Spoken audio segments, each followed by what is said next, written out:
KT가 삼성전자, SK텔레콤 등과 함께 경찰, 소방, 군, 산악구조, 지방자치단체 등 8대 분야에 걸쳐 국가기관 333곳의 무선통신망을 하나로 통합하는 국가재난안전통신 전국망을 구축해 개통했습니다. 도입 논의를 시작한 지 18년 만이며 국가가 전국 국토와 해상을 아울러 재난안전 전용 통신망을 운영하는 세계 최초 사례이기도 합니다. 개인정보보호위원회가 28일 전체 회의를 열어 인공지능 챗봇 이루다를 개발한 스캐터랩에 과징금 5,550만원과 과태료 4,780만원 등 총 1억 330만원을 부과하기로 결정했습니다. 개인정보위는 스캐터랩이 이루다 개발 서비스 과정에서 정보 주체의 동의 없이 개인정보를 수집하고 수집 목적 외 정보를 활용해 개인정보보호법을 위반했다고 판단했으며 이번 조치는 정부가 AI 기술을 활용하는 기업의 개인정보 처리 관행에 대한 첫 번째 제재입니다. 2차전지 분리막 제조업체 SKI 테크놀로지가 지난달 SK바이오사이언스가 세운 사상 최대 기록 240만 건을 하루 만에 넘어서면서 공모주 역사상 최다 청약 건수를 기록했습니다. 이날 오전 10시에서 오후 4시 6개 증권사에서 동시 진행한 SKI 청약에 총 317만 1263건이 접수됐으며 증권사 간 중복 청약이 금지되기 전 마지막 큰 투자라서 투자자들이 가족 계좌를 총동원해 청약에 나섰다는 분석입니다. 카드사와 캐피탈 회사가 기존 연 20% 초과 금리를 적용받고 있는 기존 대출자들의 금리를 20% 이내로 조정해주기로 했습니다.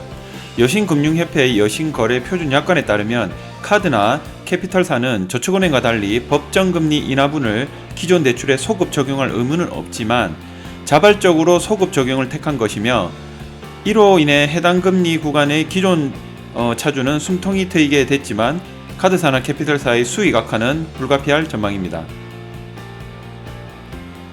26일 국민은행 리본이 조사한 월간 KB 주택가격 동향에 따르면 이달 서울 아파트 평균 매매 가격이 지난달 10억 9,993만원보다 1,130만원 오른 11억 1,123만원으로 집계됐습니다.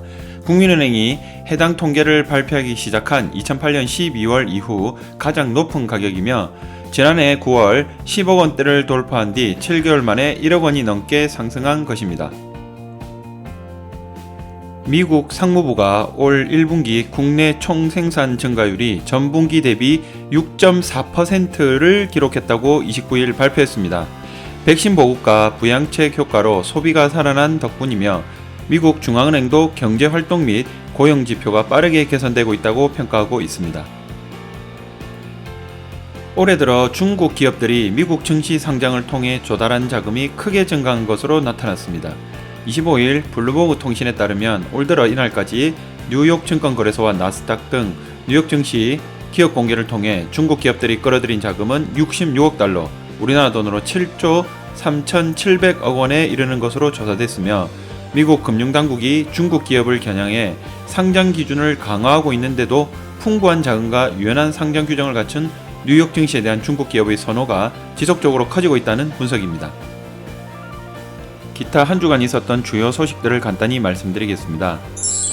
미국 캘리포니아주가 2045년까지 석유와 가스 채굴을 완전히 중단하겠다고 선언했습니다. 전 세계 환경 분위기에 어떤 영향을 미칠지 주목되는 부분입니다.